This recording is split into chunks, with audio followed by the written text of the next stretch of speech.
And so I didn't hear profanity, so I never had to use it on the stage emulating somebody.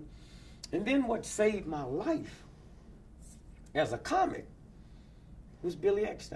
And Really? one day I just have to go and sit and get me a bottle of water and go to his grave. And I ain't been to my mama's grave. Just go to his grave and say, thank you, Billy, because if it had not been for you, there wouldn't have been a Dick Gregory. I used to look at Jack Paar. Jack Paar is the inventor of the Tonight Show as we know it. And nobody in the history of television was as powerful as this man. It couldn't happen today, but back then. And I worked Friday, Saturday, and Sunday. Jack Paar was on 5 nights a week, but he did reruns on Friday. So for 5 years, a night never passed that I didn't look at Jack Paar. And when he'd come out, get off, I'd be in the mirror till 5 o'clock, saying what I'm gonna do when I get on the Jack Paar show. And one day, me and Billy Eckstine was sitting at Robert's Show Club in Chicago drinking, and he cussed out Jack Paar, and I almost hit him. I said, wait a minute, that's my man. He said, man, Jack Paar ain't never let a nigga sit on the couch. And man, I didn't know that. I was so intrigued, it never dawned on me that if you was black, you could come do your act. But you couldn't come over there and sit down. No, and I didn't know that. And I said, oh my God. Well, you know, in my heart, I knew I would be on the Jack Paar. Well, I mean, I didn't have no evidence. I hadn't made it. I walked home that night, cried all the way home. Cried for 2 reasons. One, I didn't know that a Negro hadn't sit down, but 2, I've watched that show for 5 years and didn't notice it. It was almost like, it was just so happy that a Negro was there. You know, Peg Leg Bates. I used to laugh at him on the Ed Sullivan Show. Ed Sullivan Show, no act has been on, and I said, well, that's just a Negro. Ain't no white man with one leg gonna be rated as a big-time tap dancer. That's just relegated. If you got a peg leg, put a patch over his eye and put him in a pirate movie. So I walked home, and I was so humiliated, man. I didn't even share it with my wife. I just never, she just knew how I felt about Jack Paar. And it was almost like personally, you know, how could I be this wrong? And then one day, Hugh Hefner brought me into the Playboy Club. Where did he see you? How did he know about you? Well, here's this important. I was working at Robert's Show Club. That was the largest modern show club black in the world. Because it was new, they had the same type of stage they had on Vegas. The button would go down. Yes, I've been to Robert's. And then the orchestra would come up. Yeah. So I worked there for like, I think it was $15 a night. And now you had a lot of Negro entertainers that was working white. See, at that time, in America, you were not permitted to stand in front of a white audience and talk. So you could just be a dancer or a singer or a musician, but you couldn't talk to white folks. And so there was nobody, comic, that had ever worked a white nightclub. So Hugh Hefner came out because these black folks knew Herman Roberts, so they come to give him some play. So Sammy Davis, Sarah Vaughan, Count Basie, Joe Williams, and Nipsey Russell came in. Well, the white folk bought up all the tickets for the first show, first night, first show, second night. Black folk came to the second show. I did 3 shows. These important Negroes ain't gonna do no 3 shows. So Herman came and told me, said, you got this weekend off because we're bringing in a comic from New York named Nipsey. Boy, is he funny.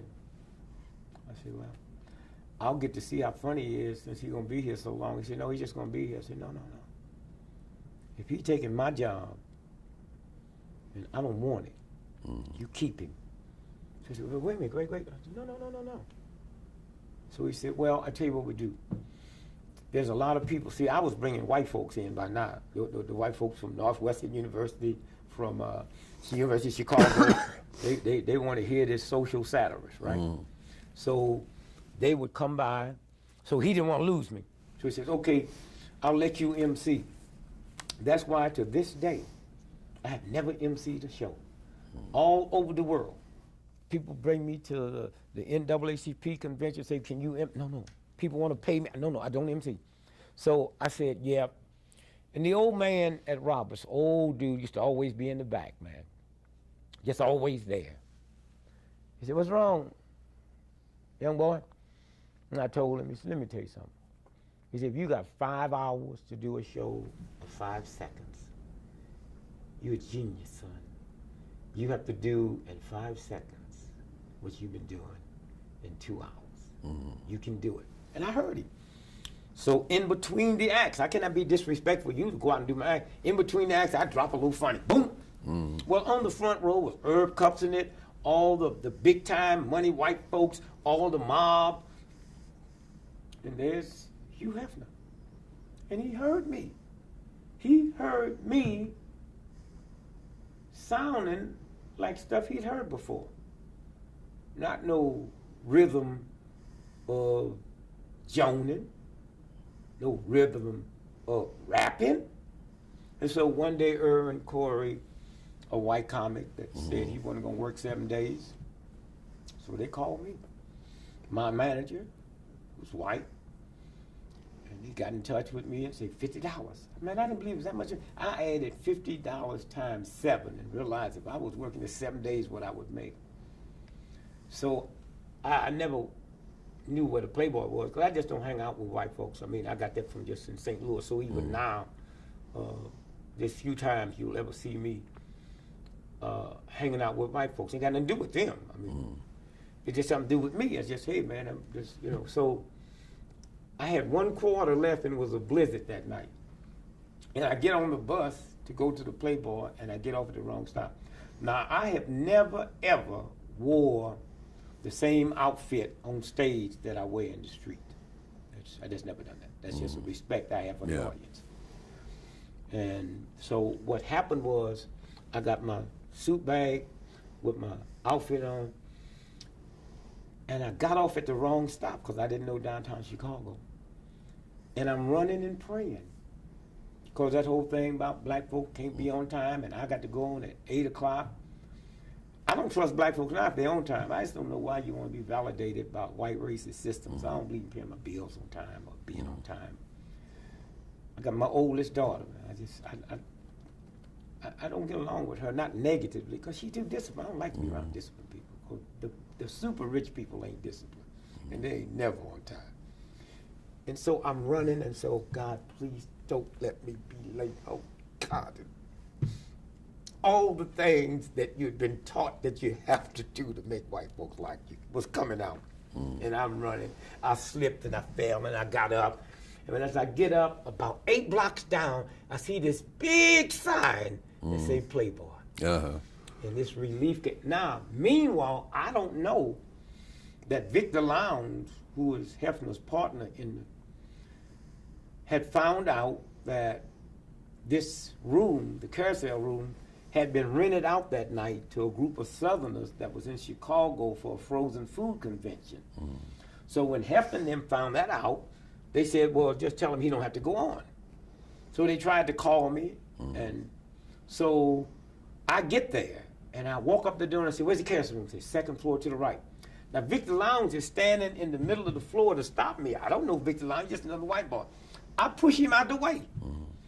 I run in, I don't have time to change clothes. It's 8 o'clock on the head. I run up on stage, and I start doing my thing. And I started asking, who are you? I said, I'm from Alabama. I said, Alabama, what part? Birmingham. Oh, I spent 20 years in Birmingham one day. And just one thing after another, after another. I'm just doing for a half hour. At midnight, I was still on stage. At 12:30, they woke Hefner up. At 1 o'clock, he was there, and I was still talking. And that's when he decided he would bring me in for my own. And at that point, Time magazine reviewed my act, and it hit the front page of Time. And Jack Paul, New York Times comes out on Sunday. Jack Paul saw it and went out of his mind. And so now the sad part, it gets back to my wife. The phone rings on Monday morning. Jack Paul show. And Lil, I never told her, she was like God had reached down and kissed her. She said, "It's the Jack Paul show, Jack Paul show." So I go, "Hello, Dick Gregory? Yeah, it's this so-and-so producer for Mr. Parr." They said, "Parr just loved this interview in Time Magazine and want to know if we can get you on, fly you in for the show tonight." I said, "Nope, I don't want to work the Jack Paul show." So I hung up. So then I started crying, and then I told my wife what had happened. The phone ring again. It's Jack Paul on the line. "Dick, Mr. Paul." I'm Dick, he's Mr. Paul. Yeah. "How come you don't want to work the show?" I said, "Because the Negroes never sit down on the show." "That's not true." Well, in my head, I could believe, because I watched him for 5 years and didn't realize it. And maybe he was saying I thought a Negro had never worked the show. I was saying never sit down on the couch. And he said, "Oh, come on in, you can sit on the couch." And so I was the first Negro to sit on. And let me tell you something I didn't know. If you don't sit on the couch and you become part of that family, your salary don't change. If I sit on that couch, my salary jumped the next day from $250 a week, 7 days, to $5,000 a night. Really? That's what Jack Parr could do for you? If you sit on the couch. Now, let me tell you, thousands of letters came in